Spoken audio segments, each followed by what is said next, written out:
আসসালামু আলাইকুম।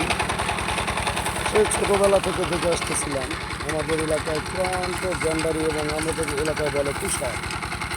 এই তুষার হতো। এখন দেখেন বহুদিন পর আমার এক বরাব্বা তুষার লাগায়, এই যে দেখেন নিজেরা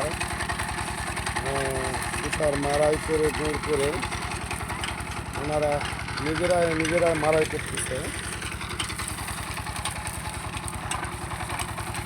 এটাই হলো আমার সেই চাষি, এটা হলো আমার বরাব্বা। এই কৃষকই এখন বর্তমান শুধু কৃষকরা লাগায়, আর কারো কাছে নাই। বরাব্বা এদিক দেখান তো, এটাই হলো সেই চাষি। কতগুলা কুশাল লাগাইছেন বরাব্বা? এই বরাব্বাই এখন মনে করেন আমাদের এই ইতিহাসটুকু রাখিছে, সব চলে গেছে।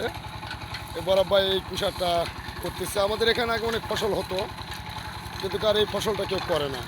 আর অরিজিনাল গুঁড়ো পাওয়া যায় না। যদি কারো অরিজিনাল গুণ লাগে তাহলে এখনই যোগাযোগ করেন আমার বরাব্বার সাথে।